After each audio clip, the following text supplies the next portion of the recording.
Welcome to another episode. Today I sit down with Christos Garkinos. This guy is a luxury fashion legend. He is an expert in this space. He has designed, styled for every imaginable celebrity on this planet. He is so business savvy. He has worked for companies like Disney, Virgin Records, has done incredible campaigns for them. And on a recent flight to Toronto, I read his book, Covet, The Comeback by Christos Garkinos. Incredible book. I couldn't put it down. I loved how he just was raw and natural in telling us his story from hitting rock bottom, from losing everything, bankruptcy, substance abuse, and bouncing back and building this empire that he has today, where he's revolutionized how we shop, in real time, doing over $100 million in sales and really influencing people and touching their lives through this community and network that he's building. Very lucky to be sitting with him today and just chopping it up. So enjoy this episode starting now.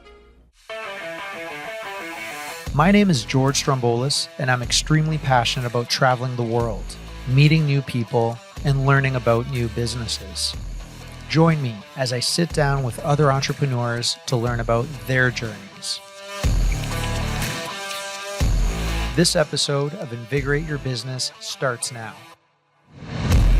We're going to jump into this. So okay. I'm excited. I've been looking forward to sitting down with you for a few months. We were introduced, Marigo introduced us. Yes, she's the ultimate connector. The ultimate connector. The ultimate. Yeah. I've known you socially over the years, right? And you're always... Same. In another universe. For me, I'm not a fashion guy. I'm not in that space, but you look good. Come on, George. All right, appreciate that. Fishing for compliments. Okay. My fashion has gotten so simple the older I get. It's like t-shirt, jeans, but we'll get into that. I want to get advice. We're sitting here today with Christos Garkinos, who has kind of rocked it on all elements, right? Like from the business world, from going and working for the biggest brands in the world, the biggest entrepreneurs in the world, Richard Branson's, Virgin Records, Disney, Home Shopping Network, Clorox. Just impressive from that standpoint. Then you have like ups and downs in your life, personal, from bankruptcy, addictions. You write a book, Covet, The Comeback, which we're going to talk about. And then where you are today, right, on this short time on this planet is like truly inspiring. Thank you. I read your book a few weeks ago on a flight to Toronto and halfway back. And I'm like, okay, I love reading biographies. I love for me, it's like just learning about someone's journey, right? That's why I have this podcast. Mm-hmm. We sit down. And I started reading, and after the first couple chapters, I was glued, right? And then when I finished the book, usually sometimes I'll finish a book and be like, maybe they didn't need to write a book. I finished the book, I'm like, he needed to write that book. Yeah. It was just incredible, raw. The stuff you were talking about yourself too, just no filter. It was like just letting it all out there, talking about the bankruptcies, your highs, your lows, all this stuff. Really inspiring. I suggest everyone reads this. And I feel like your next chapter, your next book after this is going to be just a masterclass in business and what you've done. So anyways, jumping around, thank you for sitting down with me. No, thank you. And I think the interview's over with. We're done. We're done. Yeah. Thank you very much. I'm great. I've been admirer from afar also of you too. So it's great to be here. And I think that I've been waiting to tell my story to a fellow Greek, because I think, the story does touch Covet, The Comeback in my life. Really does, when I think about this book is like a love letter to my parents in terms of what they taught me, and being a child of immigrants is really important to me. And so the whole story kind of flows from that upbringing. And so I'm excited to be here and share my story. Oh, amazing. Yeah. So we're going to go back. Detroit, proud Detroit native. 313. Yes. Born and raised there? Born and raised there. My parents came from Greece separately. My mom came in 1947 to meet her father for the first time, because he got my grandmother pregnant in Greece, and then the war happened, so they couldn't get back, back and forth. So my dad came separately. They met in a bowling alley, church bowling league, and then got married. And then we were living in a duplex. I came around 1964, and so we were living in a duplex above my grandparents. And so we would have, we had a connecting basement, which was a little bit scary. So I remember going down the stairs to my grandparents' house, and I'd be like, yeah, Nixa the Fosu. So she would turn the light on so we could run and not get away from the scaries in the basement. And so we were basically raised by her. My parents had a restaurant in Detroit called Meatown Inn. So my grandmother would be, we'd be with her all day long. I didn't know much English when I started kindergarten, because she didn't know any English. And so every Friday was just about being in the house, and we'd have the incense in every room on Friday, and then to ward off evil spirits, we'd sit at I don't know if it happened to you, but basically she would sit us down, put a bowl of hot water with a latte with oil inside, and then like anoint us, and then tell us to run around the table 3 times and spit to ward off all the evil spirits. She was hard. Was hardcore. Hardcore. Yeah. We did the same with just the incense, like nonstop. Nonstop. We had a whole farm in the backyard. There'd be yogurt like hanging from the ceiling, like that kind of thing. So in Detroit. So we lived in the city in Detroit for my first 9 years. My parents had a restaurant called Meattown in the Eastern Market, which is still a thriving place. And you're saying Meattown, like meat. Yes, yeah. So it was like, yeah, it was an incredible restaurant experience. I started working there when I was 4 years old. Jeez. And because, Greek kids are free labor. There's no child labor laws there.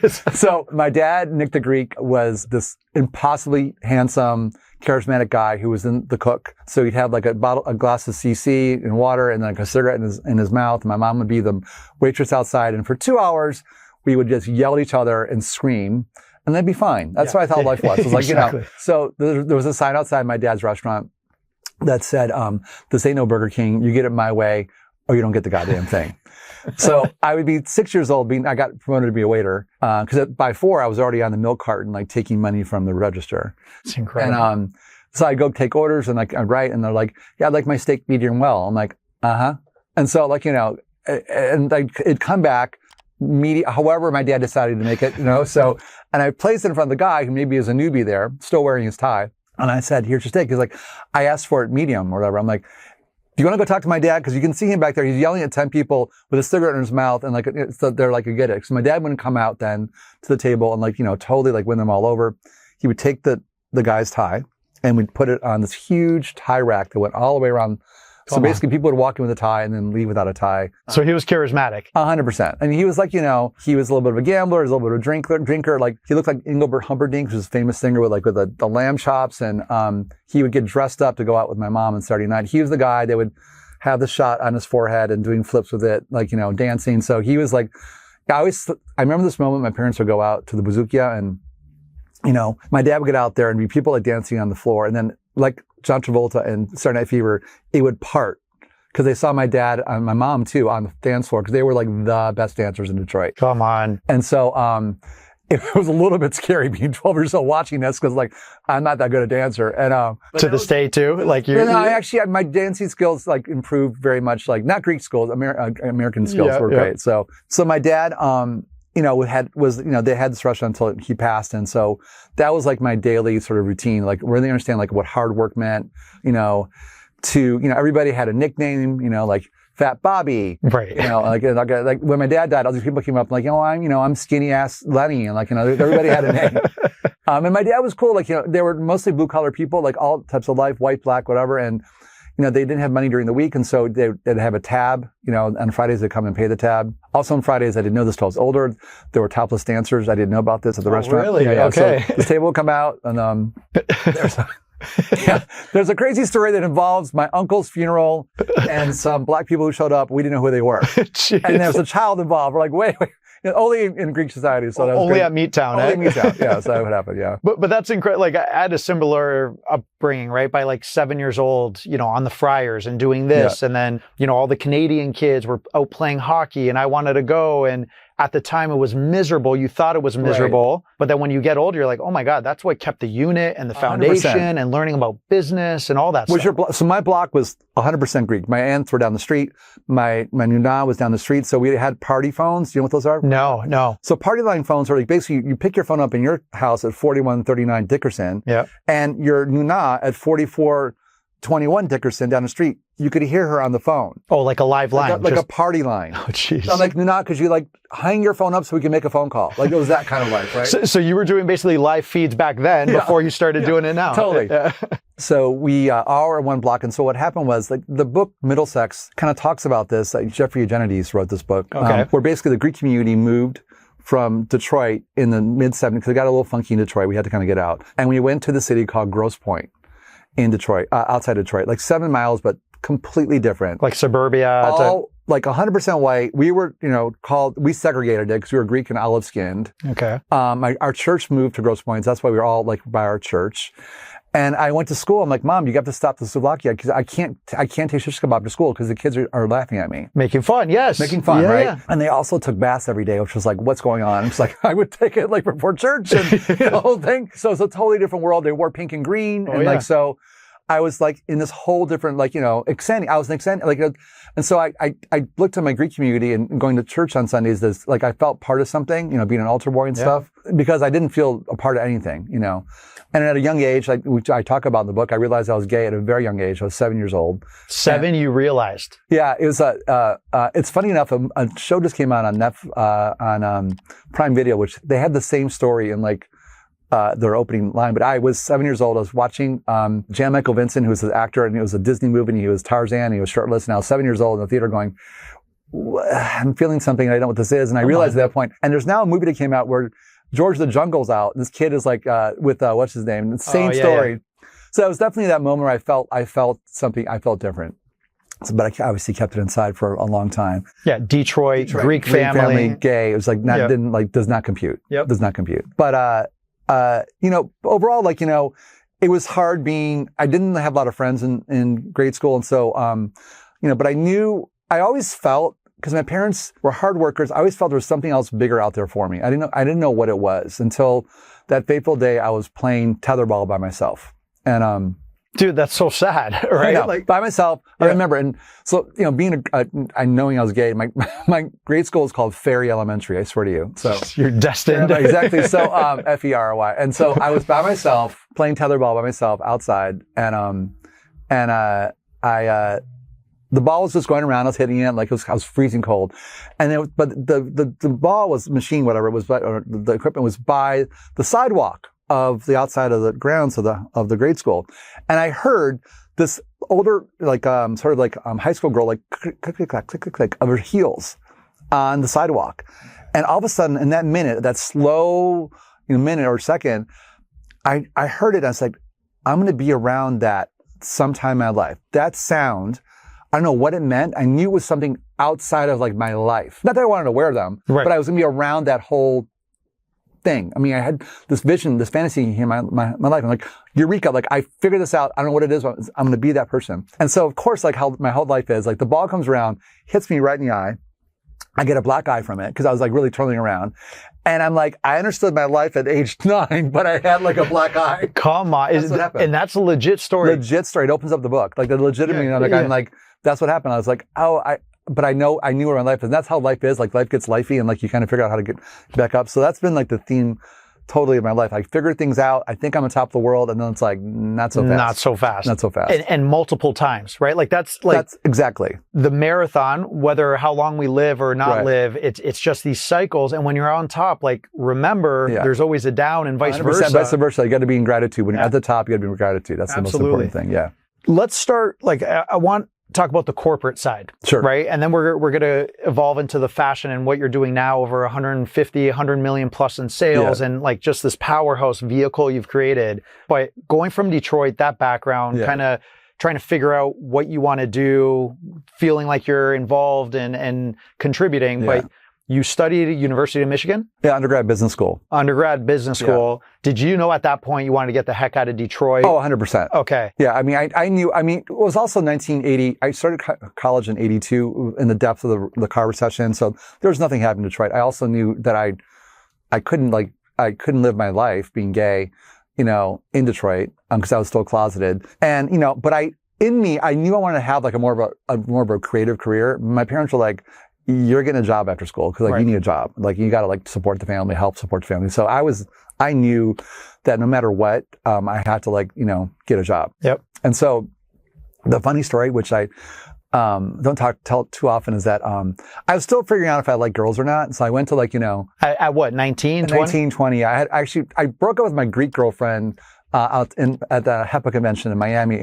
In the ocean. She's like, what? I'm like, I'm done. So, but I tried one more time. I was 21 and I was at business school, and there all these like, and I was doing well at school. Like I was like that guy. And they said like, all these recruiters are coming. There's someone from California called Clorox. I'm like, Clorox? You mean like the P&G? I'm like, I thought I had met this girl in Paris. We were in an exchange program together during high school, and we kind of like something happened, and I was like, let me like figure this out. So I got a free trip to, California to go see her at college and then go do, this interview. But you were still like, I'm just so curious. before this, like you've gone with women, you've gone with men, and you're figuring it out? I haven't gone with really, I mean, I had, but like I still was trying to figure it all out. Okay, anyway, so it's like, it's whatever. Now it's like, I was fine. Yeah. So I go there and like, you know, but like the last, like, you know, this didn't happen with her. It's not going to happen again. So I went there before my big interview at Clorox and, you know, we're hanging out and she's like, I was like, this is not working. It does not happen. And that we're still friends now. It's like 40 years later. We laugh about it. So I was just like, I have to go do this interview now. At least I saw you, but I'm never going to move to California, but whatever. So I go to this interview and, you know, it's all people who are interviewing me already have the job, right? They're all Harvard MBAs. They're Chicago, they're like 6 to 7 years older than me. I'm like this right now, like, you know, blah, blah, blah. Right. I grew up in a restaurant and, you know, I'm doing well in school and like, I could figure this all out. You know, just kind of like bullshit them through, my interview process. And then what happens is like, normally what happens is like they say thank you and then they fly you back home. And then 2 weeks later, 3 weeks later, you find out. The woman who was taking me through the process is like, hey, Christos, will you come up with me to like the top floor of the Clorox building? I'm like, is this like an initiation I didn't know about? San Francisco now. I was in Oakland, but like, it was in Oakland, but like in the Bay Area. Yep. And we get in this room, it's all dark inside, and then she pushes a button, and we're at the top of this building, and all of a sudden the curtains open up, and all you see is like the Golden Gate Bridge in San Francisco, Jeez. and like I'm like, what's going on? She's like, we're here to offer you this job. You know, we think you're amazing, and it's $32,000 a year. I'm like, $32,000? I mean, I was like spending it before. I was 22 years old. I'm like, oh my God. And I was like, okay, I'll take the job. You're like, where am I living? I don't even know. So I went home and I actually talked to my parents. I'm like, listen, I have a job offer in Chicago with a firm, with an advertising firm. Who ended up being my advertising firm at Clorox, or at San Francisco. And part of me was like, please let me go to San Francisco because I could be who I wanted to be. You still wanted their approval at this point? Yeah, at this point. But they were one thing about my parents, like they always let me, they trusted me to make good decisions. And so, but I always bring them into it. So and it's mostly my mom who's like, kind of ran the boat. Cause like my mom was that woman. So once I got this job in San Francisco, I had a big presentation and, her name was Aspasia, also known as Bessie. And like I called her, it was me in front of like all these big people making a big presentation. I'm like, Mom, I need some, give me some words of support for the call. She's like, and she used to smoke a little bit. She's like, remember, nobody fucks with the Garkinoses. I'm like, that's what you're going to tell me before I go make this speech about other people? Come on. That's my Greek mom. So you need that if it's not on your wall somehow? 5'2". Come on. Yeah, so I did that. So basically, I moved to San Francisco and I started working super hard, probably addictively hard on the weekends because I felt like I had to prove something. And so they put me on one of the biggest brands, Kingsford Charcoal. Clorox owns this brand called Kingsford Charcoal. Major. Yeah. And so I learned how to smoke. I can still smoke a turkey. I can do whatever you want with charcoal, right? And so it's very competitive. So it was a class of 15 people they were hired. It was like 2 undergrads, 13 all MBAs. And what happened is you would get promoted, like the first class get promoted after, I think, 8 months. And then you may not make it. It's like very much like Survivor. Yeah. So I'm living with one of my workmates, a woman who went to Wharton Business School and Harvard undergrad for physics and Wharton Business School. Jeez. Same line of work, like you guys are doing the same brand assistant, same thing. So they announced the promotions. It was like freaking like Survivor. And it's like, there's 3 people promoted out of that class. First, it was me plus 2 other people. I'm like, what? And were you insecure at that point? Yeah, I mean, I didn't know what I was doing. Like, yeah. I mean, I went to business school, but these people like, but Michigan Business School is still great, like the undergrad, but it wasn't like, getting a Harvard MBA per se. So, but I had to go home to my workmate and roommate, and she didn't get promoted. Jeez. So, anyways, it was a great experience. And what happened was, normally I'm telling you my whole life story here, but that's why we're here, baby. Okay. That's why we're here. Normally what happened was that, when you're an undergrad, the path is you then get an application to go to MBA. Yep. And they're covering you and doing all whatever. that. Yep. So yeah. Well, then they weren't covering me. They wouldn't cover me. Basically, that's the path where what happens. Like if you decide either stay with them, do undergrad stuff, or like at some point you're going to go to your MBA. So I decide to go. And I apply to Harvard. I get in. And I was in a relationship at that point. It was 86. So what was happening in 86, the AIDS crisis was like decimating San Francisco. So I was living there. I found a guy, James, and I was really young. We were both 22 years old. And we realized the only way we're going to stay alive was to be in a relationship. And we, luckily we were together. So until I was 29, I had slept with like 2, maybe 3 people my entire life. Okay. Because I was like, I can't get sick. Because it was the fear of not... Yeah. Everybody, so people who were 6 to 7 years older than me were all dying. Come on, so, like, it was that bad. It was awful. And so, I had to, in fact, lie to dentists to say I wasn't gay. I mean, there's like things you had to do to kind of keep it all in. So anyways, I then go to Harvard to like get, acclimated. That I wanted to see, I was in some classes to see like what it was like. And there was like this secret gay society there I kind of found out about. They're like, listen, if you come here, you have to stay in a closet. You can't be out. I'm like, wait, you're kidding me, right? This is Harvard. This was back in 1990. Come on. And so I decided, A, I couldn't afford it, but B, like, secondly, I couldn't go back in the closet. So it was August of 1990. I was supposed to start school in September. And Harvard's like, are you coming? Come on. You still didn't decide. I said, no, I'm not going to do it. So I ended up, because what happened was I got a call from one of my old bosses at Clorox and said, I moved to Disney. I think you'd be great here. And I, to my head, I was like, why am I going to go pay $80,000, which I don't have? At that point, it was $80,000. In the 80s? In the 1990s. 90s, yeah. What a crazy amount. I didn't have that money. And to get a job, I'd probably get at Disney. So I was like, I'm going to Disney. So I basically said no to Harvard. I think I may be the only person in the world who I turned Harvard down twice. Twice. Later on, you'll see. Yeah. So I've done it twice. And so I actually do want to go back for an executive thing now for that story. But close the loop, right? Yeah. Totally. And so then instead I moved to LA to work for Walt Disney Company, which was the most amazing thing of all time. Because in 1990, Little Mermaid, Beauty and the Beast. New theme parks? I mean, literally, like if you put like a logo on this, it'd sell like 3 million of it. So theme parks, yeah. So, so I worked in actually the music side of Walt Disney for 2 years in LA. Doing what? Just basically marketing and, cause that's what brand assisting, kind of like that's what I did. So it was like that sort of, I was a manager. But, one thing, a piece of advice that I always give to people, is like, if something presents to yourself in terms of like an opportunity, like to always take it, right? And I kind of knew who were the power players at Disney. And there's one guy named Paul Pressler who I've always admired. He was half Jewish, half Greek. And, he had an aura about him. Like I just knew that guy. And I made sure I made somewhat friends with him, but not for any kind of reason. When my dad died, for instance, like while I was there in LA, like he understood it. He let me take 3 weeks off with pay, especially somebody at 28 who didn't have any savings at all. I'll never forget that moment that he did that for me. Jeez. But this is Alethea, the truth. I was in New York staying at the St. Regis Hotel. I may have had a hookup in the hotel. Maybe a hookup. And it was like 6 a.m. I'm like, looking like this. Yeah. And, along with speaking Greek, I speak French fluently. I took French from a kid. So je parle français, I speak couramment. I mean, I speak it and write it. Je parle un peu français. Okay. I do. So, Disney was a worldwide company. And, the elevator doors open up at 6:15. There's Paul Pressler, my idol, like in like a jogging outfit to go like run in New York City. And I'm like disheveled, just walking one eye down, like the whole thing. And I walk in and I'm like, okay, this is God putting you in front of this person. And I said to him, hey Paul. And it's like, he said, by the way, I speak French. So if there's ever an opportunity at Euro Disney or anywhere in Europe, like I can, I'm young and I'll make it happen. You threw that like no sleep. No sleep. But I knew that was my opportunity. I knew it.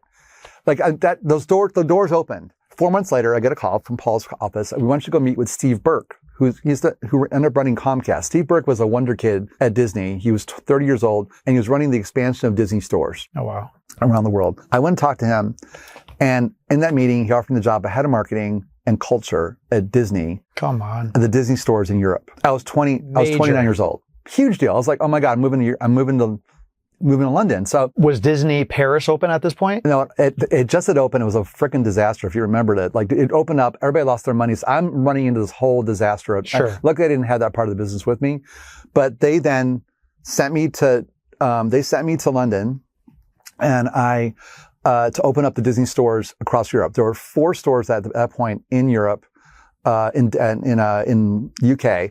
Before I left, almost 3 years later, we had opened up 45 stores across 6 countries. Come on. So it was the most amazing job, or basically where I would do all the marketing. I handle all the store openings, like thousands of people for Mickey and Minnie, and I would all the Disney culture. It's actually kind of an quote unquote easy job because with Disney, there's 97 things you can't do and 3 things you can do. I'd be like, nope, can't do that. Nope. And so it's kind of easy to say no to everything because there's but I was also in charge of culture of imbuing the spirit of Disney because customer service is not, to this day, is not a hallmark of UK people. So this is what I've learned now with my business, Covet by Christos, it's all about customer service. Yes. Well, anyhow, I was there for 3 years and then I had an amazing experience there. And lit the lights up of Champs-Élysées with Mickey and Minnie, and like I did everything until and did everything, but also like always think about like my next gig.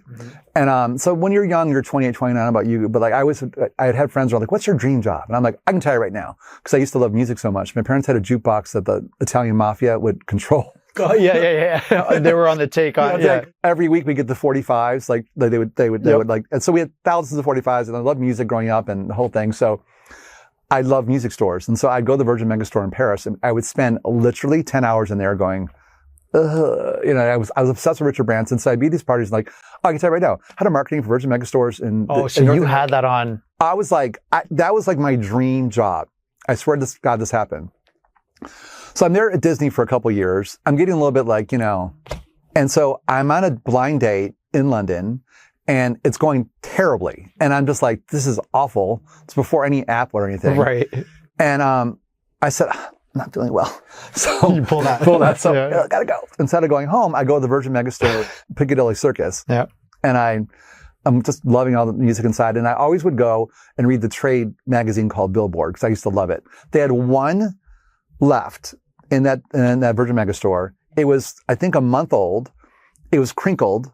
I opened it up, just looking at I used to look at the charts, right? And I clicked to like the one ads, like I always do. Boom. Head of marketing, Virgin Megastore, Los Angeles. They wrote it one time. I find it 6,000 miles away because of a bad blind date. Yeah. In London. 1 month later, too. 1 month later. Yeah.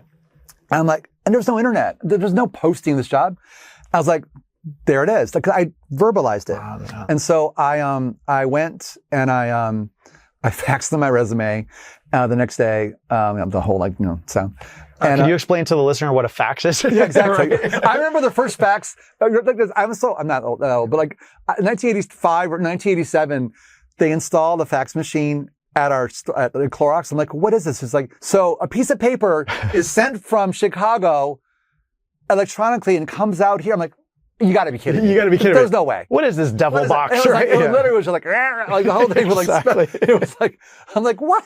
And I always be sticky and, got ink everywhere. Anyways, so I fly out. I'm like on for this interview. I'm like, and I got the job. I go back to Disney. I'm like, Incredible. Hey guys, I love you guys, but like, I got my dream job and I got to move. And there was like a big like hush in the room and like a lot of like, why would you leave us? And I was like, well, I'm just, this is my job. It's music. I could be a little more crazy at work. And so, I went home, and the next day I go back, and Disney's like, "We want you to stay. We'll pay for you to go to Harvard. Come on, we get you in. We'll pay. You just got to sign a contract for 5 years to stay." What age are you at right now? 30. You're 30. Okay. 30. And I'm like, "Are you fucking kidding me?" Oh, Jesus. It's like so. How do you say no to that? Well, here's what happens. Is like I was like, okay, let me think about it overnight. It's just like.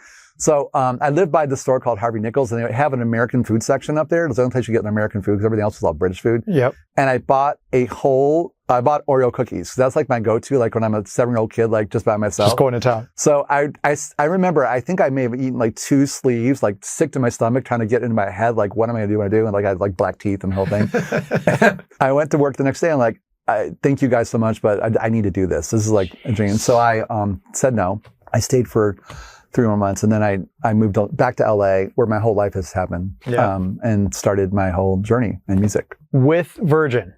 Working with Richard Branson.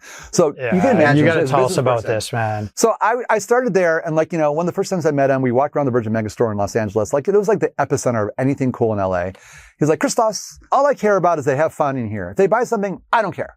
Really? This is coming from to this day. That's every day when I go do my lives. I'm like, if they don't buy it, it's fine. As long as they have fun. I'm like, okay.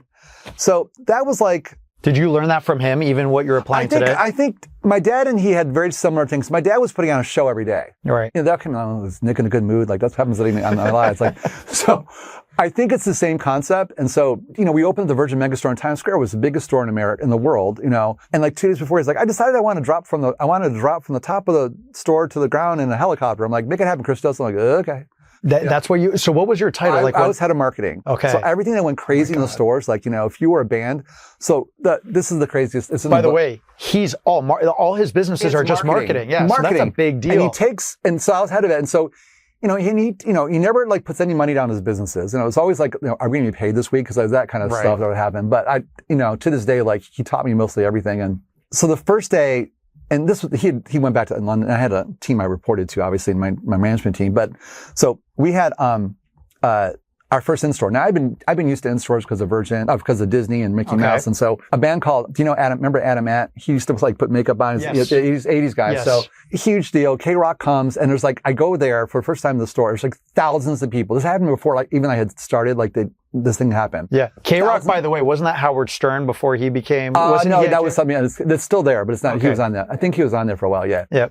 So anyhow, thousands of people, and I'm like, and in my head I'm like, this is great. Jeez. And then I see like the management team like stricken. Their faces are white because in West Hollywood there was the fire marshal, and this guy was there and super strict. His parents had died in separate fires. Oh, jeez. So he was ready to shut this shit down, and there'd be a riot. And then it'd be my job. I was on job for a week. So I just get into Christos mode.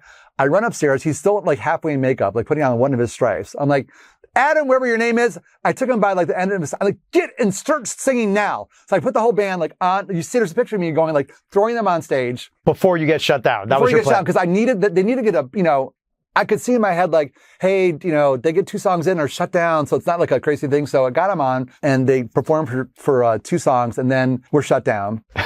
And we got fined $50,000 the next day or something crazy that my boss was not happy about. But that was like my whole life. So from that, I was responsible for, and Howard Stern, as you said, like I did his signing in San Francisco, went around 2 blocks. I did all the in-stores.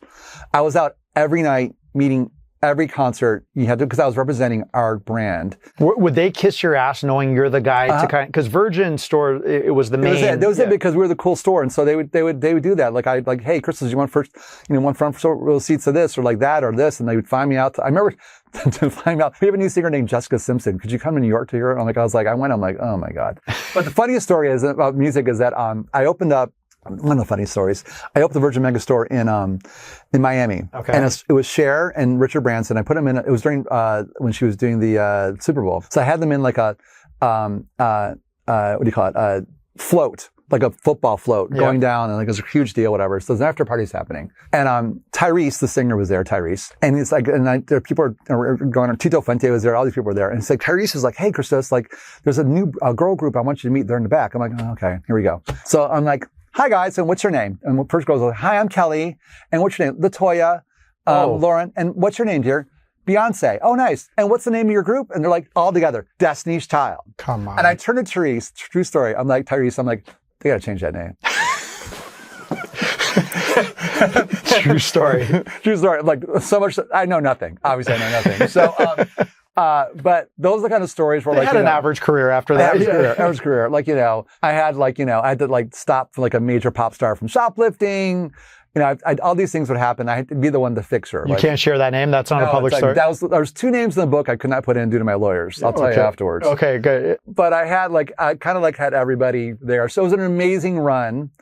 And every store opening was crazy. And the craziest, most fun part, I think, of my career, like corporate-wise. Right. 7 years until I was on Fox News, because I was the front-facing person of Virgin on television. And, I had heard rumblings about, like, digital music. And, I didn't know, we didn't really figure it all out. And then this guy on Fox News says to me, and I have it on video, 1999. It's like, so, Christos, what do you think about Napster? I'm like, Napster. People are always going to want a CD in their hands. Right. And it'll be fine. People need that tactile interaction. I was out of job a year later. So Destiny's Child, Napster. Nothing. Tibota. So that's where, hold on. So you had a lot of access, right? 100%. And you were the guy. Uh-huh. So these groups like Destiny's Child, Cher, they wanted to become your friend, right? To have access. Yeah, well, the record label did. I mean, I didn't hang out with Cher, but I had a moment with Cher in a red leather Santa suit, with her, she and I the story was basically, we're opening up Virgin Megastore in Chicago. And my idea was, I Believe has come out, her big song, Believe, her big comeback song. And they wanted her to come do the, opening in Chicago. I'm like, oh, great. I'm a gay man. I'm like in my 30s. Like, it's Cher. That's like the anthem at the time, right? Exactly. I was like fist pumping. So, I had this idea. okay, it's Christmas time. I'm going to have Richard come in because they want to meet each other, and he'll be in a red leather suit, and we'll have like 9 drag queen muscle reindeers pulling them across like Michigan Avenue into the store for the opening. Amazing, right? Yeah. Right. So I'm like killing it. I'm ready to get on the plane, and my phone's like this big. It's 1999. Zach Morris style. Exactly. Yeah. And I see like a call from the UK. I'm like, oh, this is Richard. Christos. I'm like, hey, we'll see you tomorrow or whatever it was then in Chicago. We're opening. I'm not coming. No, what do you mean you're not coming? You got to come. I made a red leather Santa suit for you to be with Cher in this chair. He's like, I can't come. There's a balloon, Morocco. The weather's changed. See you soon. Come on. Click. I'm like, oh my God, I am effed. I'm fucked. He's that crazy in a good way, eh? Great way. He's like, I got to go do this. I'm like, oh. Now what? So now what was like, thank God, like, no one knew my cell number because the phone was this big. So I get on a plane to go to Chicago. I got to figure something out. So I walk into like, I go to Cher's hotel, literary hotel, what I thought was going to be just her manager there in the hotel room. I walk in, there's like 8 wigs on like the whole thing. And I see Billy, her manager. I'm like, I said, so hey, Billy, I've got good news and I got bad news. And all of a sudden I hear someone walking towards me. I'm like, oh my God, it's Cher. Oh my God. So I'm like, first time meeting her. First time. Okay. She's like, so what's the good news and what's the bad news? As she pulls her hair to the side. And then she starts, do you believe? Exactly. So I'm like, well, the bad news is Richard's not coming. They're like, what? What do you mean Richard's not coming? And I said, because I just had picked up the suit, I'm like, the good news is I fit the suit.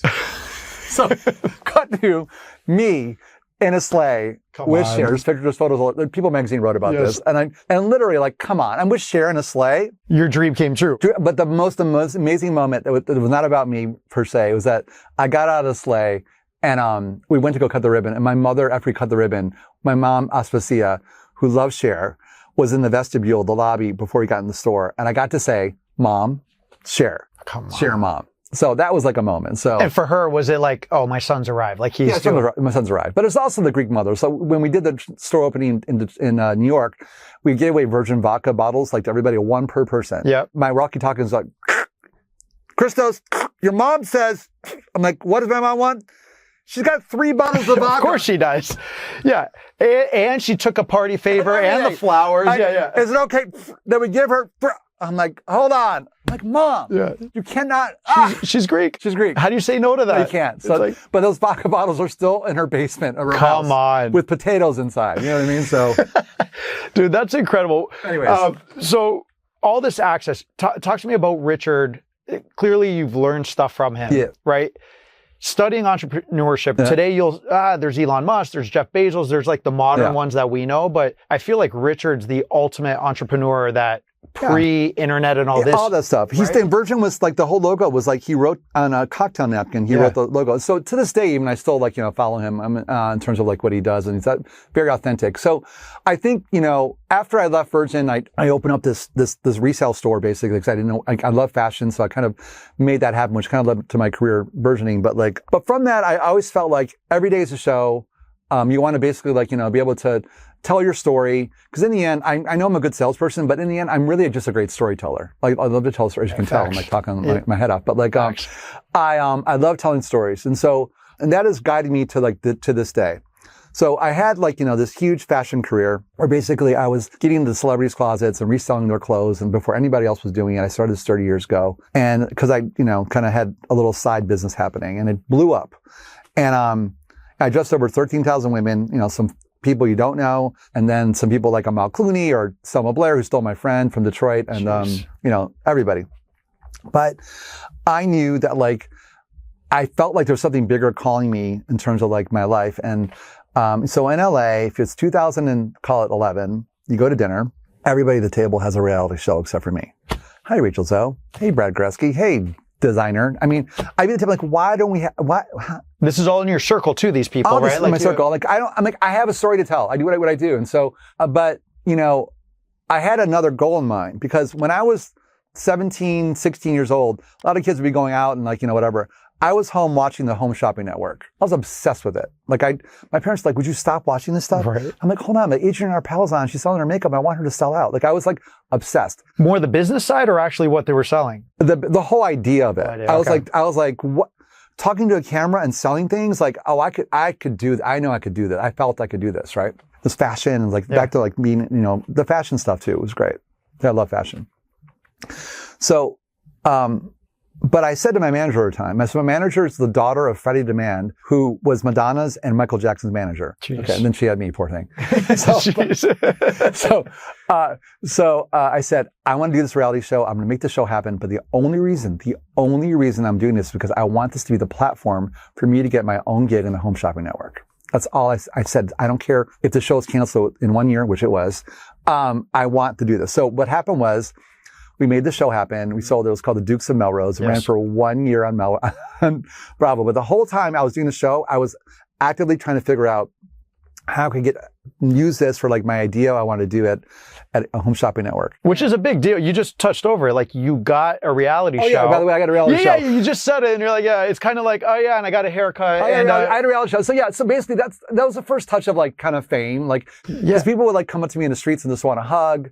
And thank God, like, there was some, Instagram had just happened. So thank God, like, cause like, now I'm sure there's some guys going like, oh, back in I didn't get all those DMs and stuff, but like, right. But yeah, it was a great experience. Like, I was like, it definitely like elevated my profile. Yes. I was recognized in airports and like, it got a little, it got to my head a little bit. I gotta be honest. It was a little bit of an ego thing. It was like, I felt it. But it's a big deal, right? Like, it's a big deal. Like, to manifest it. I feel like the recurring theme in your life is like you keep putting it out there and it happens. Yeah. I feel like if you don't speak it, it won't happen. Like I always have, like, I've always spoken, like, I want to do this. I feel like this is it. And we all have those, I'm sure you do have those like sounds inside of you where like, I feel like I can do this. I know this is in me. And there's something that says like, no, don't do that. Like I really do try to ignore that voice as much as possible. Yeah. Despite being kind of this outsider my whole life. So the show happened and it was very stressful. I mean, I'm like 190 now. That's like my fighting weight, but like I got down to 175 and I was like not eating. And just like, I was like, it was totally like stressful. And you're a tall guy people have never met you. Yeah. You're a big guy. Yeah. So I was like, oh man, the show's great. But like, it was a lot of drama. And like, even my mother got involved in the drama in the show. And like, I was like, what are you doing? Like, Mom, it's not your show. Let's stop. She got drunk. They filmed the Greek Easter. My mother started doing shots of ouzo. It was not cute. It was not cute. No. We got to play that clip. Yeah, the clip is crazy. She's like, I'm like, Mom, what are you doing? Mom. So was it scripted? Like, no. The whole thing is like your life. You wake up, you're like, oh God. And there's a crew right there. There's a crew right there. And like you're packed. And even when you're having a bad day, you're there. It's like, it's really like, it's not, and some of my friends are like, should I do my show? I'm like, don't. Yeah. I mean. Did you feel like everything you were doing was like, okay, how would this look on the show? How 100%. Would it? I basically wanted to be the guy you either wanted like to, be like your friend or you wanted to have sex with. That was like my whole idea. That was it. That was your MO. Get laid or increase my database. Yeah, exactly. That's all I wanted to be. So I was like, hopefully you achieve those. I'm not the villain. Like, I'm not the villain. I want to be the guy you like. So, which I think I pretty much made happen. So wait, when you sold that idea and you got it, like, do you pitch it to, was it Andy Cohen always the face? We pitched the idea to 3 networks and all the networks wanted it. They all wanted it. So we got paid a tremendous amount of $5,000 an episode. Okay. With no royalties. Okay. I'd be around the world, like in Mexico, like, oh, Dukes of Melrose, Christos. So like, yeah, I didn't get paid for it, so I'll give you a handshake.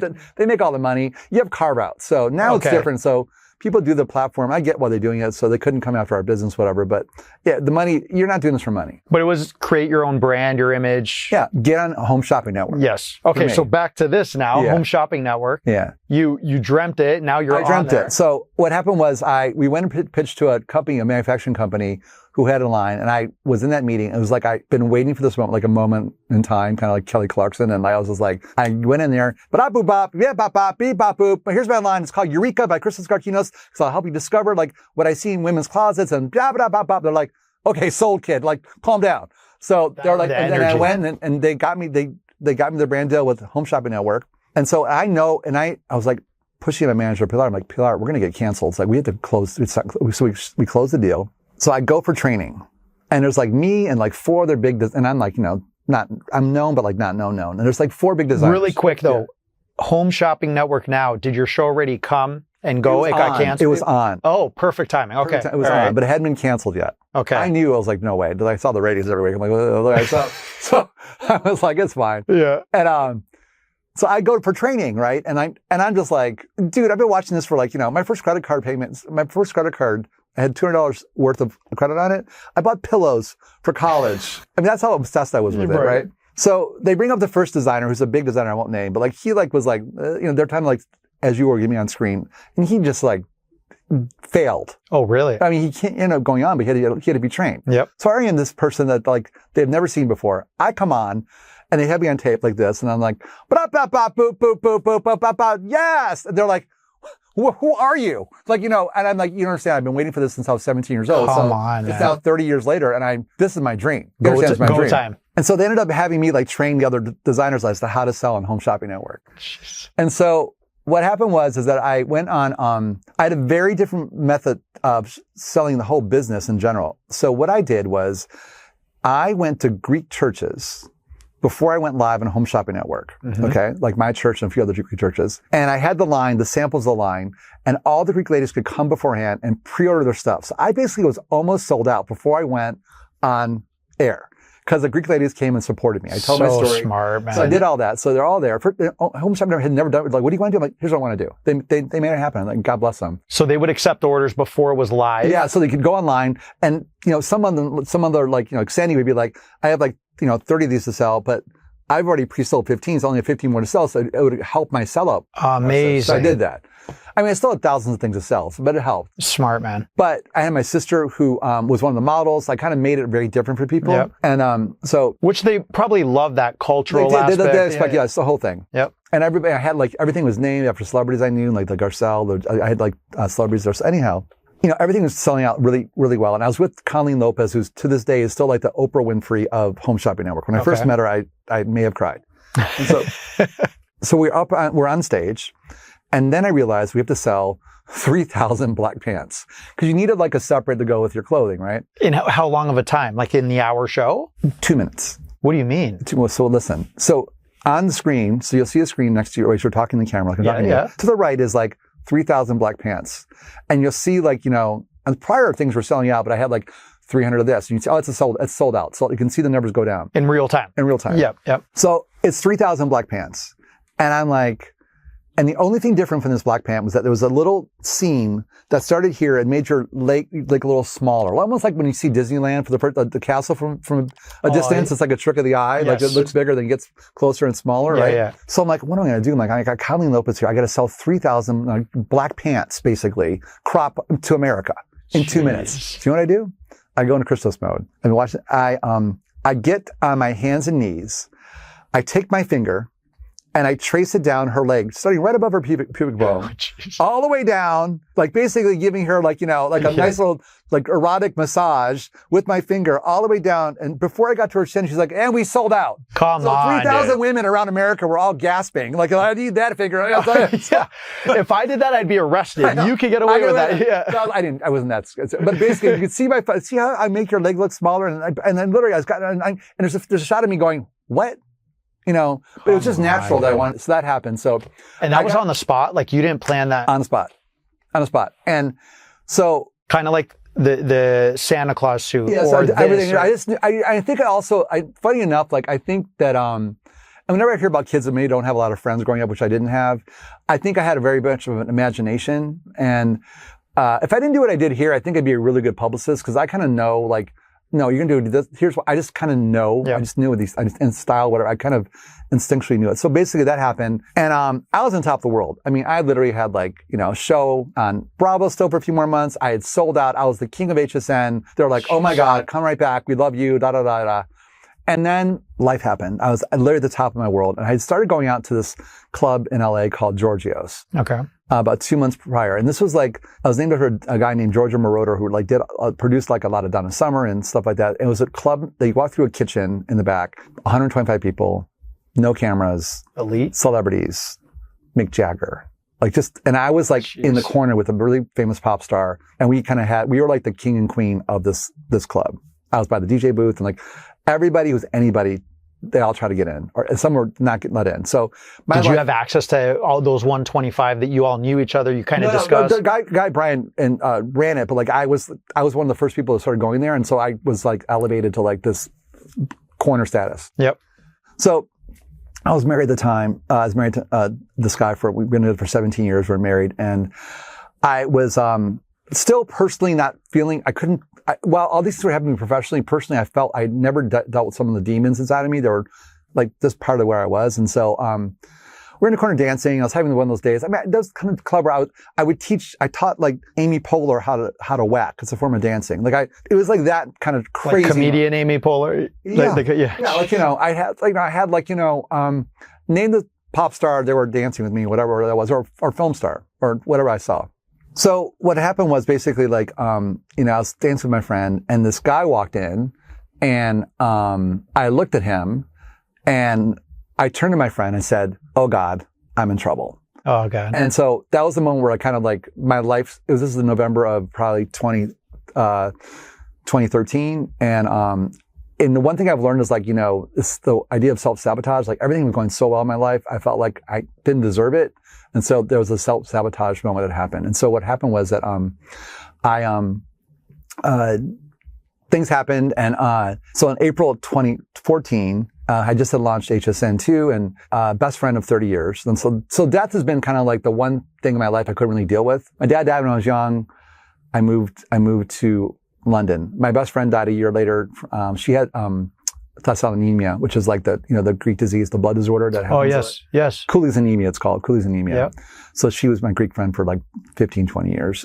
Back from Detroit. Detroit, yeah. Okay. And then my best friend, Kathy, who I'd been with for 30 years, she was living in our guest house and was recovering from a rare form of cancer that Steve Jobs had, actually. And all of a sudden, she got really sick one day, took her to the hospital, and she died 4 days later. This was April of 2014. And my life was kind of like, personal life had been a little crazy. And we went down, it was Cedar-Sinai, we went down, it was like my husband at the time, my two best friends, and she had just died. And something in me triggered, like I couldn't deal with anything at all. I couldn't process it. And I was like, I'm out. And I walked out of the hotel, of the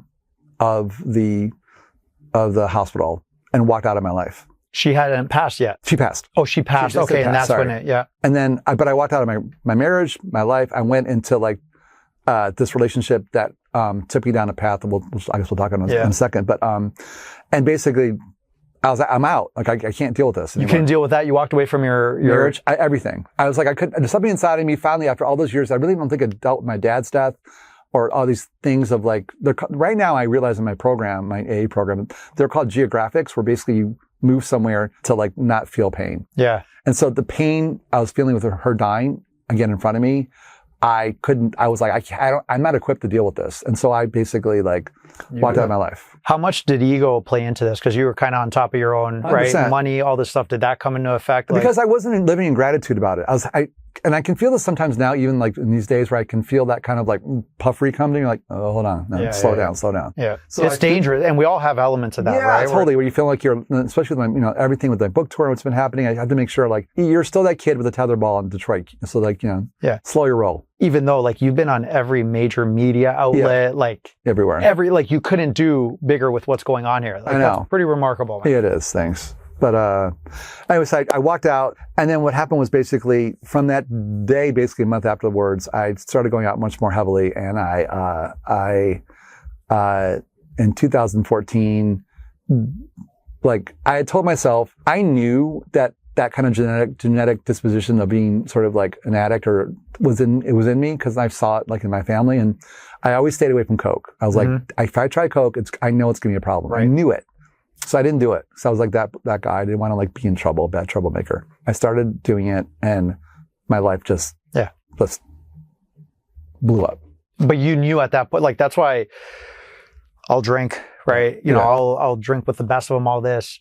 Growing up, it was the fear factor from parents, right? Like, and again, even though like we're older, you still have that thing on like, what would my dad say now, even 100%. Though he's not here, or my mom. So that was a big fear, but it was what if I do it and I like it and I can't control it? Like that's stopped me up until this point in my life, just in general with anything like that. Yeah. But when you're on top of the world, how do you not?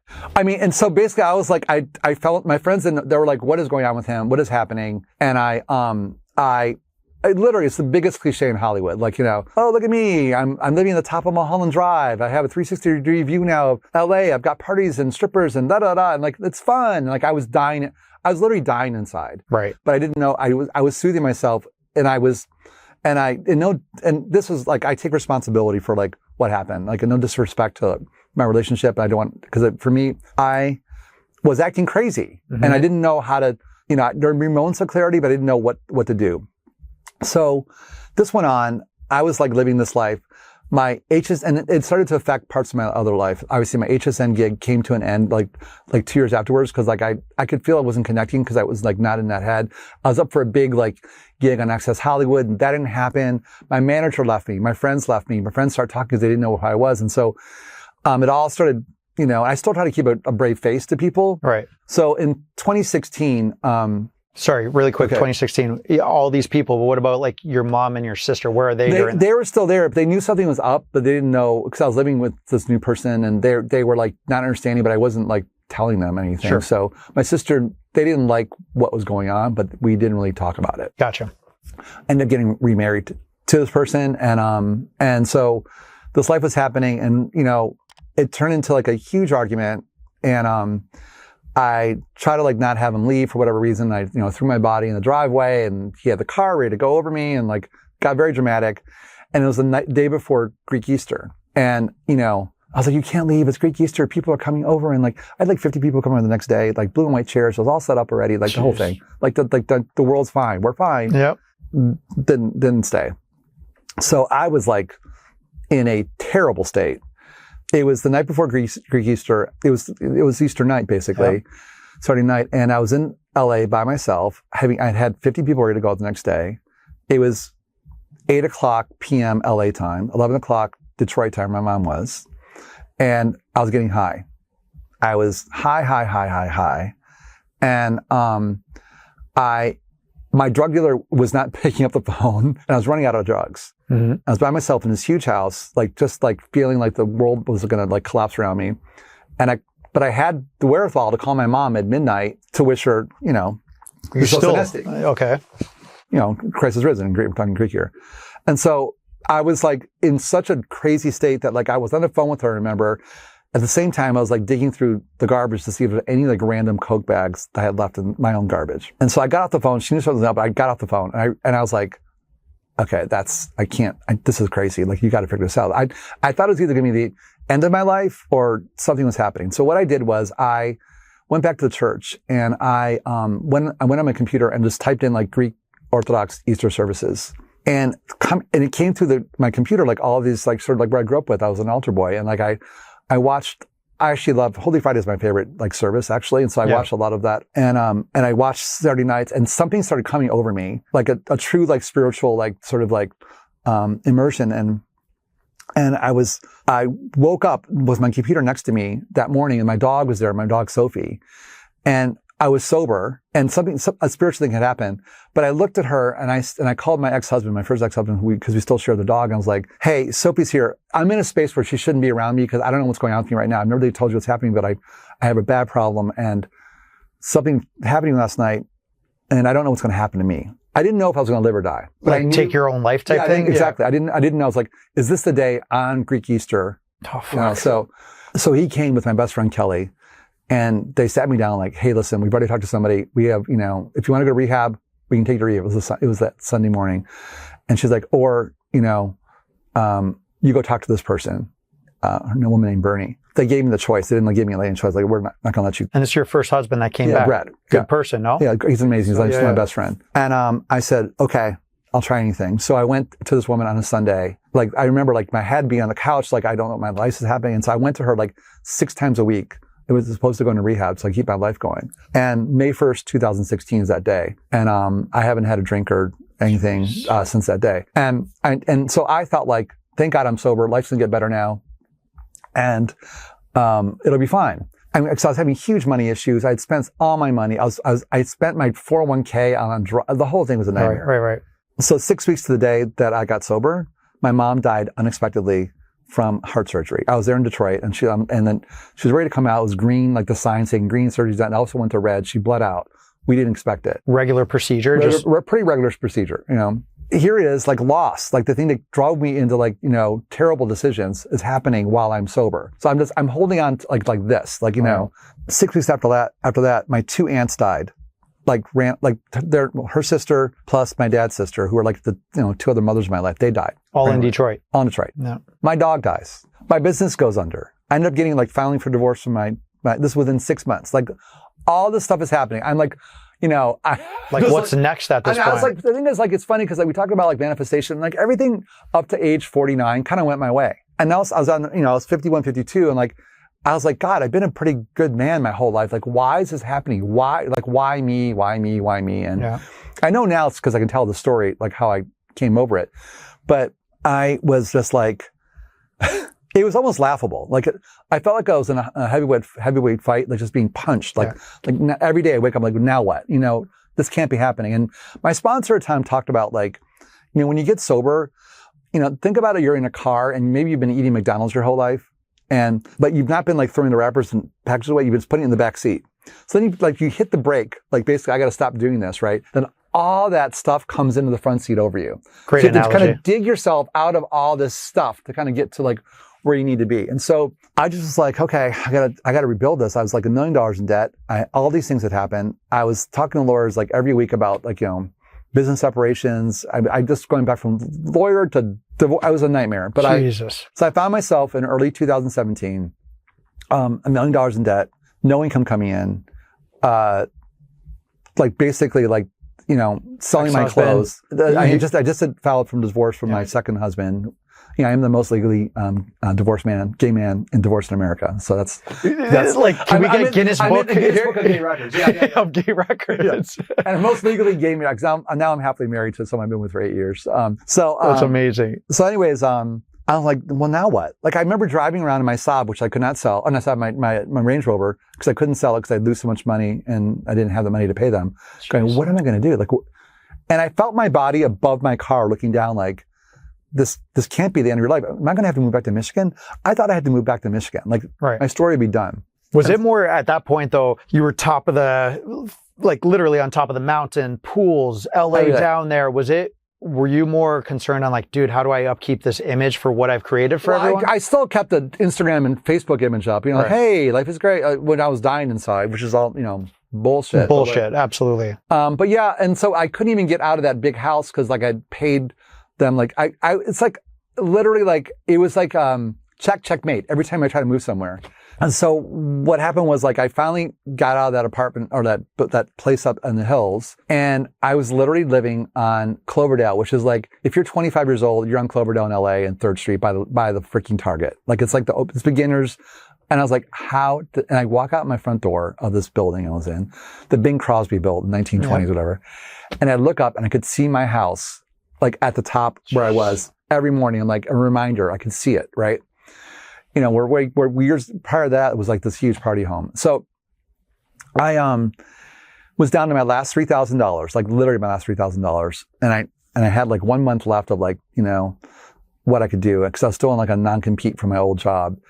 And someone said, hey, you're from Detroit, aren't you? And I'm like, yeah. It's like, we're hosting, we're going to like break into that market. I know you know people. I'm like, well, I don't really know people. But will you go host a dinner for us there? And like at this hotel, and it's a new hotel. There's kind of chic. I'm like, okay, sure. Like I can do it. And like, it's $3,000. Like, okay. That was like another month of like, whatever. And I go to this dinner and host it, and like there's a woman across the way who I knew worked for the hotel. I didn't know what she did, but she was very friendly. She's like, well, let's meet for breakfast tomorrow. I'm like, okay. And I met her for breakfast, and I've been sober now, I think at that point for like a year and a half or so, still like, whatever. And so you're in Detroit now. You came there for this gig. I'm in Detroit. Yeah. Thinking like, what's my next step? Because I had to figure something out when I get home, because I had like 2 more months of like, non-compete. I had to figure something out.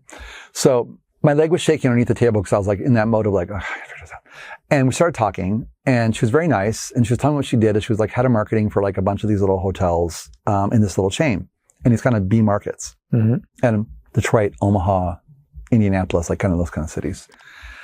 I'm like, oh, great. She's like, oh, and she said, what are you doing? I'm like, well, I'm just trudging my way through life, And she's like, trudging. So trudging is a big word in the AA community, because I'm sober, and it's like trudging the road to happy destiny. So we're all together in this little thing, moving along to kind of get to the road of happy destiny. So the promises of what this program, you live a much more spiritual life. Life is bountiful. All these things you kind of go for in your life. She's like, are you sober? Because it was breakfast. I wasn't drinking, of course. And like she's like, or she wasn't. She's like, yeah. She goes, so am I. And she leaned across the table. She's like, how can I help you? Come on. One word. Now, if I hadn't said that word, I would not be here today. 100%. I would not. You believe that? Oh, there's no way, because she wouldn't know. So I don't think she's going to offer it like to me, like off the top of her head, right? Totally. But part of being sober is about like, how can I help you? How can I be of service? So she set me up in trunk shows in Detroit, Omaha, a couple other cities, like beginning in 2 months. And in 2018, I was able to start rebuilding my life. Jeez. So I take my luxury goods on the road, on air, on FedEx, in cars, set up, make some money, pay back a little bit of my debt, and move on to the next one. It was physically, you're bringing everything, your flights, rental cars, everything. Walter Mitty style. And then you got to be on and entertain these people. 100%. Yeah, you got 35 people in a room, and maybe 2 want to buy something, but you talk to, literally I was just running around, but it started working. So my business started growing a little bit. I, was growing. And finally, by 2020, this Covet by Christos, I called it, because my friend came with a name, like Things I Covet. Like that was the name of the business, Covet by Christos. And so what I do? So basically I had my biggest month ever in February 2020.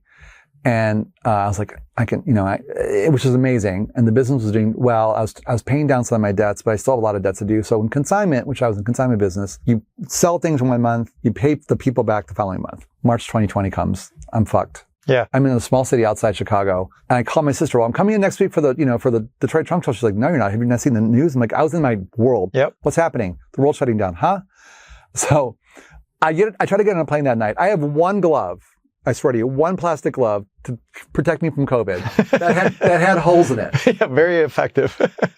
I go to Midway to try to get out. They shut down Midway because of COVID. It hit the traffic controllers. I take the same cab back to Heathrow, get on a plane. Heathrow looks like, not Heathrow, but O'Hare. Yep. Looks like a ghost town. It's like the lights are going like this, like there's no one around. People are like in these, so I get in the car back in LA. My husband meets me in a hazmat suit. I'm like, I got a glove. Yeah. I'm fine. Ripped, but it's good. So I'm screwed. I owed $140,000 from the prior month. I had no money coming in. My business was shutting down. I'm like, well, now what? And I had to figure something out. And my friend said, have you heard about Instagram Live? I'm like, well, I don't know. Like, I don't know what that even means. Like, what does that even mean? And so it was March 22nd. I went to a meeting. I said a prayer, and just to figure out like what I was going to do. And I had this idea back in the day when I was on Bravo called Live in the Closet with Christos. Mm-hmm. In the closet. In Christos. And like, it was Watch What Happens Live meets HSN. It's me. I bring someone in a closet somewhere. We're on a television show, and FedEx is outside the door. I'm selling things from the closet, and it's like a really interactive, like almost game show. Mm-hmm. That in my head. So I was like, I'm going to try that. Now, how do I make this happen? So I went on Instagram, and I see this Instagram Live happening, and it's D Nice, who's this famous DJ. He had 100,000 people watching them. I'm like, oh my God, this is it. I'm going to go on. I'm going to have my bags there. I'm going to pay back my people. I'm going to make this whole huge life happen. And I go on like live with my 3,000 followers, and like there's like 8 people watching me, 2 of whom are family members, and 5 are Russian bots. I swear to you, it was like, hello, Vladimir. And so I'm on live, and I was like, but I felt comfortable doing it, right? It was fun. So what I did was like in my program, they're like, stay in solution, show up. So every day at 5 p.m. Pacific, I was in there, whether it be, I tried to bring a friend to talk, I tried to sell a bag just to make my rent. I was just like in there. That mode. And I just started like growing the business of whatever I was doing, Covet by Christos, was just starting to grow. And so, sorry, were you making like from? I was making a little sale like in my stories on Instagram. Like, here's a bag for like, actually, if you want it, like DM me, like that kind of like. Yep. Man-to-man combat. But you saw the end goal that, hey, this is working, this has potential? I didn't know what was happening. Okay. Apparently I was a social media disruptor. That's what they call me now. Okay, great. I'm trying to just pay my fucking rent. Yeah. Okay, so I'm building. I bring some of my celebrity friends in. So I see my numbers starting to grow in terms of like followers. And then this one kid who was a reseller out of Europe saw one of my stories. Is like, hey, by the way, how much do you charge to come on your show? I'm like, what? And at that moment, my whole world changed. So I was like, I'm the network. Jeez. I don't need to have products. They just want me to give them like the good housekeeping seal that you're okay to buy from. And everybody's home. They want to shop. What are they going to do? So I was like, just rewired the way you, my whole brain. And so Covet by Christos became like this network where I then was hosting other people, split screen. I was the host talking about what they had. And then they would just like sell something and I would make commission off it. And I didn't do the product. So I totally changed it. So basically I was like off the races. I really was in my addiction of business. I was working probably 10 hours a day all by myself. And I just saw like my bank account, like the $1 million of debt went away pretty quickly. And then like I started like saving money and like I was like, I had to hire an employee. I was like, oh, and so the first year we did, I think in 2021, was like $15 million in sales. I was like, oh my God, this is nuts. First year. And then I started bringing on hosts. So now like if you come to my business, my Covet by Christos on Instagram and also my website, I'm right now there's a show happening. I'm not on it. Like I'm just like they now trust that I hire people who are like me. Yes. There's a famous hairstylist called Jose Iber. He's like the long hair. Yeah. So when you go to the salon, he gives you the first haircut and he's like, oh, thank you very much for coming. And now you go to Jacqueline. So that's it. Okay. That's like my thing. So we have grown significantly. So this is, I have thousands of shoppers who tune in every day. We do over 300 hours a month of content. Come on. With all these shows, 10 shows a day. All through Instagram Live? All through Instagram Live. And now I'm going more to my website. So that thing. And they're called Stow Squad. Stow Squad is like my Bayhive. Yes. Whatever. Yeah. And these women are just amazing. It's all about, first off, I built community and product came second. Yeah. I was there. A lot of people were sick during COVID and they stayed with me. I've helped them through hard times. We travel together. We've been around the world. We've gone to Athens, we've gone to Paris, we've gone to France, we're going to Dubai this October. Hold on. So these are all people scattered around the country and the world. Okay. And now you've created a community. A community of thousands of people. So you go to Dubai or Athens, hey, be there these days. We're going to do some events. Yeah, events. They go shopping. In Athens was my 60th birthday party. And so that all happened. That's amazing. It was amazing. And these women are they're like 30 to 65, 70, and they're highly educated. They're powerful women, and the women who work with me on the network are ballers, and they're for the storytelling. And we make them laugh during the day. They don't need to buy. Back to Richard Branson. Come in and have some fun. If you buy something, great. Whatever, it doesn't make a difference. It does make a difference, but yeah, but you have some fun. And so, the first time we all met up was July 2021. There was a window in Vegas to kind of meet together. And so all these women who are powerful women, they didn't know who was who. Mm-hmm. Are you Jackie 21222? Oh, come on. That whole thing. So that all happened. So now they're all friends. There's Stow Squad meetups in LA, in Dallas, and everywhere. Are you saying Stoa? Oh, sorry, Stow Squad. Stow. How do you spell it? S-T-O-S. S-T-O-S. Okay, S-T-O-S. Okay, good. Sorry, Stow Squad. Sorry, talk fast. It's a mouthful. And so they're everywhere around, and they meet up. And so basically what happens is I knew that I wanted this to be like a network.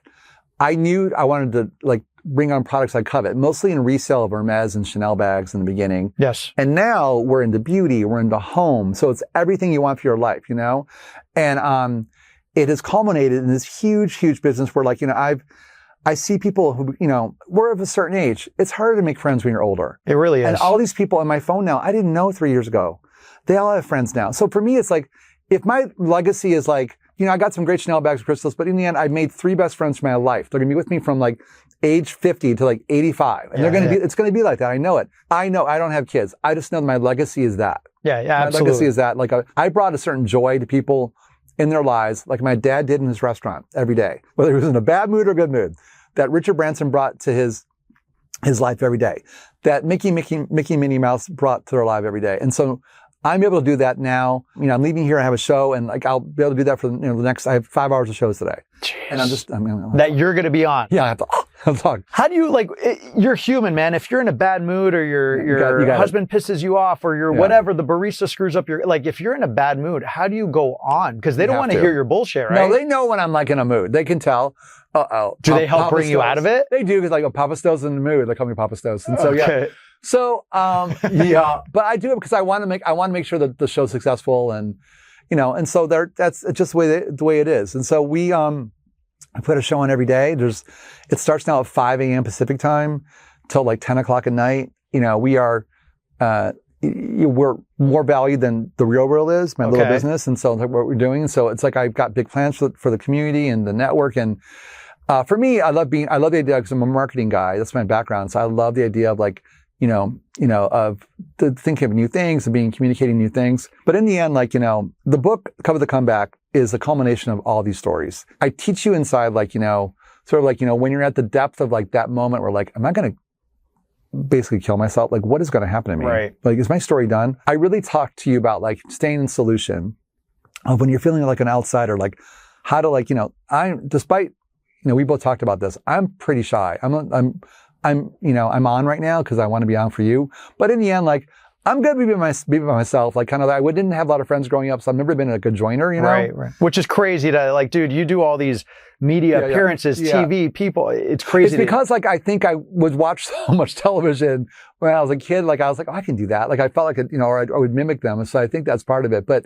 you know, in the end, like I'm pretty shy. But I take contrary action because I know like, you know, one of the things I learned in my program is like, you know, when you don't feel like doing something, like going to the gym, you got to go to the gym. Right. Because, you know, it's not about today. It's going to help you in 10 years, like when you're potentially facing a health issue that you were working out early in your life. Yeah. You know, like, so I know that like those things are important. So I take contrary action every day. When you talk about the program, right, AA, if you stop going, like you go consistently? I mean, I don't go as consistent as I do. So, but I just to be honest, like I'm not like, you know, I don't go every day. I mean, obviously, the tenets of like what I've learned, I apply every day. So when you watch my show, we call it 12. I may be 12-stepping you. You may not know that. Okay. So in terms of what I said, but I think it's like, you know, I talk often about staying in solution, and I really believe like if you have a big problem in front of you, whether it's business or, you know, or whatever, I always say, okay, I'm not going to solve this today, but what's the one step I can take to get me to like where I need to be? All right. Because you can like pray and like, please, you know, like give me like the guidance, but you still got to, you know what, you got to take that step, right? Absolutely. And I feel sometimes my dad or my mom like hitting me in the back going, go do that. You know what I mean? Like, so I've been lucky that I've been kind of blessed like with a gut thermometer of like where I should go for something. And so I'm going to go do this and I'm going to ask someone else for help on this. Yes. Because I know they know, oh, okay, great. I'm not going to do it that way, but I think it's a really good idea. And then what happens is the universe takes you through the next step, I believe. Like it's a big, I think if you take anything away from my book, it's like, just take that step, universe steps in, and then the next step will reveal itself. When I was at the depth of the craziest part of my life, I just got sober. I didn't know what was going on. Everything was falling away from me. I had these dreams where I was in a forest and the trees were falling everywhere.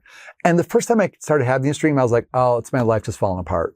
I really felt that. And, but then when I realized in the dream, finally, after I kept repeating itself, I was like, oh my God, there's a path being made for me. I just don't know what that path is yet. So there's always your plan, which is cute. But in the end, it's God's plan. Like, I mean, like that sign you see, like when man plans, God laughs, or God whatever. Laughs, right? It's like he's like, that's funny, but no, I got this. And so, if you feel like you've got this, like, you know, it's gonna. And people, like when I met like, you know, thousands of people on my book tour, and a few of the, you know, there were kids in their 20s are like, you know, I just lost my job and I don't know what's gonna happen, and I'm like, you know, will I be okay? I'm like, no, you are okay. Like. And I talk about the concept of future fucking yourself. If you stay in the future and like, you know, too much about what will happen, you know, it's going to happen this way, that way, you're going to fuck yourself. Yes. Yeah. It's like, you are okay. Absolutely. You're breathing, you're here, you're going to be taken care of in some way. You'll be fine. Just let everything else kind of happen to you. It's going to be fine. You know, it's going to be fine. It is fine. It's not even going to be fine. It is fine. It is fine. And if you can't live in the past, obviously, because geez, you know, whatever, it's great and you can't live in the future. Just live right here. I'm having a great day with you. I've never met you before. I feel like you're my brother. Oh, 100%, you know what I mean? Man. And so like, I feel like I can talk to you about anything, which I have. Yeah.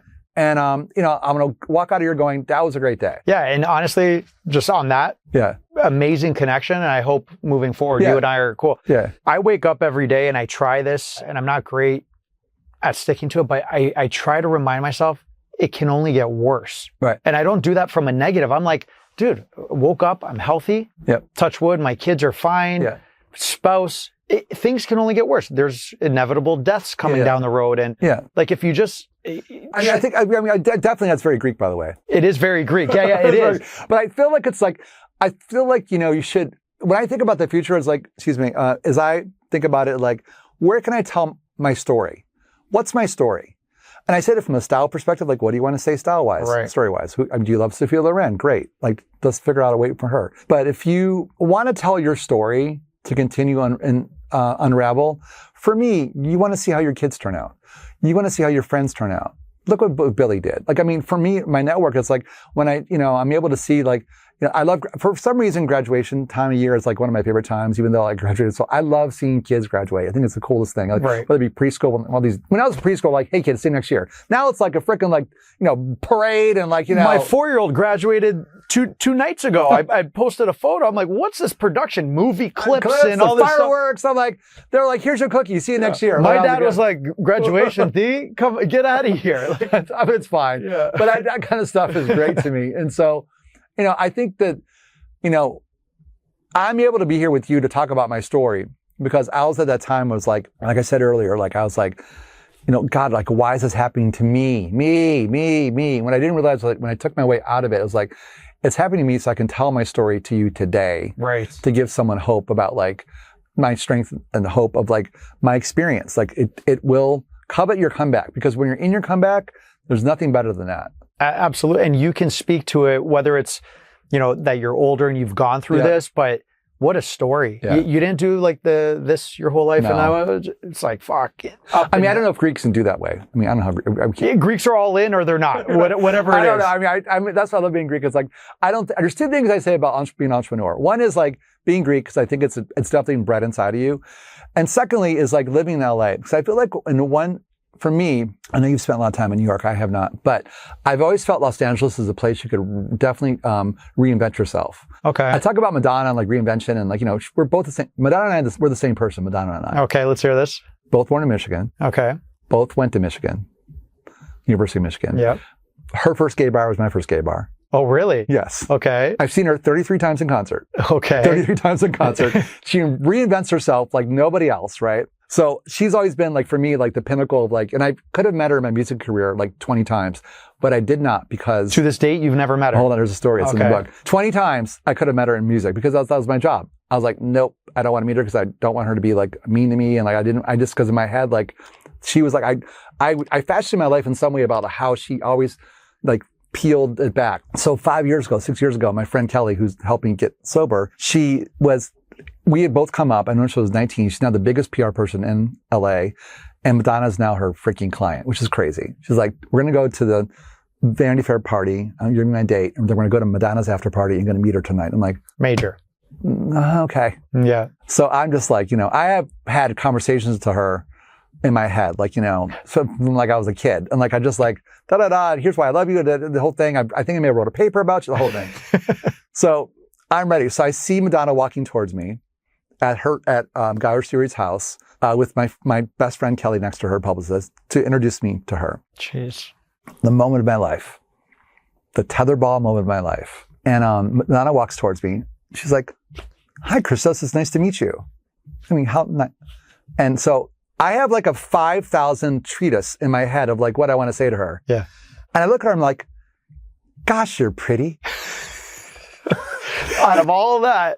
Kelly's like, gosh, you're pretty. Like, are you fucking crazy? Like, what? And I was just like, I was that 9-year-old boy, like, at the tetherball, like where my whole life was all coming together. Like the moment I worked up to, and I was like, gosh, you're pretty. And she looked at me and she kind of looked at Kelly. I'm like, there was nothing else coming out. But something did come out. I was like, let's all go dance. Like, so I just thought, let's just go dance. So we went back and I was dancing with Donna in a circle. So my life worked out. It worked out okay. But at this party, but, You saved it. She could have been like, no, I'm out. I saved him out. So basically I was just like, but those moments of like, where basically, I basically have met everybody. I've met everybody. Who's been the biggest upset? Like, you didn't want to meet Madonna because you didn't want to ruin the image. Like, can you name someone that you met and you're like, man, that was such a disappointment. Not a good person. Johnny Depp. Oh, Johnny Depp. Yeah. He wasn't very, he didn't know who I was, I don't think, because I had a marketing version. Like, there was a guy, an artist who was there doing a book signing. He was there and he was very dismissive to me. So I would say Johnny Depp was like the most disappointing person. Really? Yeah. Just because he didn't recognize like I was trying to be helpful and he was very dismissive towards me. I was just like, dude, like I'm here to help because I'm like the head of marketing versions. Like don't. Yeah. You know what I mean? Like I'm not asking for autographs. No, I'm here like to like just make this a better experience for you. So that was like the one thing I would say. You mentioned you're proud of your heritage. Greeks have this thing where you ask for directions from a Greek and they'll be like, yep, go here. Like they will take it on and be the best at whatever they're trying to do. Yeah. Did you ever have like imposter syndrome when you started? 100%. Okay. So like this celebrity, this maybe a C or B lister, you're doing it. And then you start getting to the big ones. You're like, fuck, do they really like what I'm doing? Do I know 100%. What I'm doing? That all happened. So listen, I was definitely bullied when I was a kid. Like, cause kids may have figured out I was like, not like the most athletic kid in the world. And so I was definitely, I got so much bullying during lunchtime. I would take my lunch like literally in the bathroom. So I was like, I couldn't. Come on, man. What age is this? I was 10, 10, 9, 10, 11. Really quick, the bullying. In my bathroom, I have this big poster, words, don't be an asshole. All right. And my daughters who are 10, 7, and 4, even my 4-year-old, what does daddy always say? Don't be an asshole. Yeah. Like, just kids are assholes. Yeah. I mean, it's just the way it is. It's just the way it is. And so so bullying was like always that kind of thing. What was your question again? So I was talking about. No. So you were saying about bullying. We were talking about imposter syndrome. So what would happen was like when I leave up to get leaving off a class, because I was still also very smart and teachers loved me, that whole thing. I would shut the door of the classroom and listen to see if they were calling me names after I left. Oh, geez. So that happened when I was very young. And so it still, to this day, happens. It's part of, I think, of my my daily sort of, even when I'm talking to you, I'm like, is this really I look down, oh, that's me on a book cover. I'm like, is that me? Like, I just still like on the billboards everywhere, nationally, everywhere where I'm just like, and I feel like, there's still like those sounds in your head. Like, I'm sure somebody's watching this going, oh, this asshole, blah, blah, blah. Like, I just like, but I keep pushing through it. So yeah. But how do you even the comments, right? Like, you're live every day. You're exposed hundreds of hours a month. Like, you're out there. Of course, people are going to say stuff, right? Like, the easy thing. The good news is is that because I was bullied so much, I couldn't use like my brute power to fight back at somebody sometimes. Yeah. But I used the power of my tongue because I can cut people down pretty quickly. Dude, you're sharp. I was like, when it was someone was, I remember when gay marriage happened, and I put a picture up of like my husband at the time, like, we're getting married, and someone's like, oh, gay marriage sucks, blah, blah, and she was saying, I was like, I don't know if I'm more abhorred by your comment or that you have a Slurpee in your profile picture. So it's like, And so basically like, okay, so don't even try because you can't. I mean, just come at me because I can cut you down in 1 second. Yeah. So. And that's why you can be on TV. That's why you can do these live. Like, you're quick to do that, totally right? Quick. I'm very quick that way. Yeah. It's definitely the repartee in me. Yeah. I love it. This has been amazing talking with you. It's been so easy, man. It's been so easy talking with you. Yeah. Some advice, right? So women out there, the listeners, when they want to buy, just talk to me about vintage handbags. What are the benefits versus going to buy a new one? I know nothing about this. So here's the thing. It's like, do you collect anything? Do you like cars? Like, do you ever collect? Do you have anybody? Let's see. Listen. I used to collect sports cards when I was younger. Okay. But it was part of your portfolio. Yes. Handbags are part of your portfolio. Like Hermes handbags, for instance, have grown to 14% a year compounded over the last 10 years. They're the best investment for your safety. So when we had this little dip in the market, my people weren't freaking out because like, my bags are worth X. They have not gone down 40%, whatever happened in the market like in the beginning of the year. So there is a way of like investment spending. Like, you want to have a great first Chanel bag or a great first Hermes bag, and you can use it in the secondary market. You can find great bags and kind of grow from there. It's about educating yourself, like dealing with somebody who you can trust when you're shopping. It's about what is the story you want to tell. I always say like every woman needs a really great Chanel clutch. Like a clutch is like, because you can use that like 45,000 times a year. So there's cost per use. There's portfolio planning. So that's the way to kind of make it happen. Gotcha. And out of just for the listeners, 150 million plus sold through your network. Through your network. $150 million. And it's with the same phone I have from 5 years ago. With the phone, and then rewind to 2021, 2020, you had $3,000 to your name. To my name and $1 million in debt. Yeah. Insane, dude. Yeah. Like that is just like so impressive, to be able to do that. Out of all those hundreds of millions of dollars that have gone through you, what are some issues that come out of your control that... Well, if someone's not, happy with something, I try to make sure that, listen, my training at Disney, we have the best customer service, I think, out there. So if something happens, we're on top of it.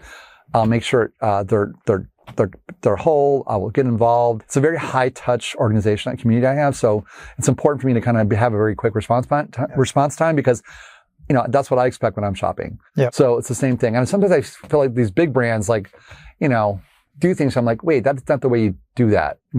I'm just trained a different way, Yes. So, if someone starts abusing it or abusing you, then I will, step away. I'll say, this is probably not I break up with them very nicely. Yep. So I know you have to get back because you have a live. Sure. One more question, just advice. You're highly successful, highly driven, highly motivated. You can't change DNA. So someone listening who's just not intellectually there on that level, maybe, but what's advice for people, regardless, whether it's luxury fashion, marketing, give advice for people on how to be successful, how to present yourself, how to carry yourself. It's a loaded question, but I feel like we can learn a lot from you. Well, everyone has a passion in their life. Where your passion is, you're passionate about being in front of a camera and you want to be an influencer. If you collect a certain thing, how can you make that into a business? If you've got a great friend who has a lot of, get up and go. Maybe you can like align with them from like, what are you doing? What can we do together? That kind of thing. Although I don't like being, I wouldn't recommend that. But in terms of like getting in like a big business with somebody. Yes. So it's just about finding your passion.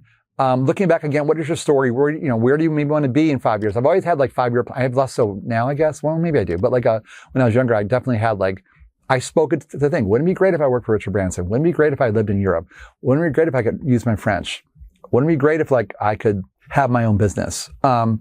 So, I think in your gut, like listen to your gut. Like that's like the most important thing to kind of make that happen. You don't need a lot of money. I've not put $1 into this business since I started. Nothing. I've taken no investment outside bankers, nothing. All this to get to this, like that's an insane story. Nothing. No loans, nothing. All from your phone.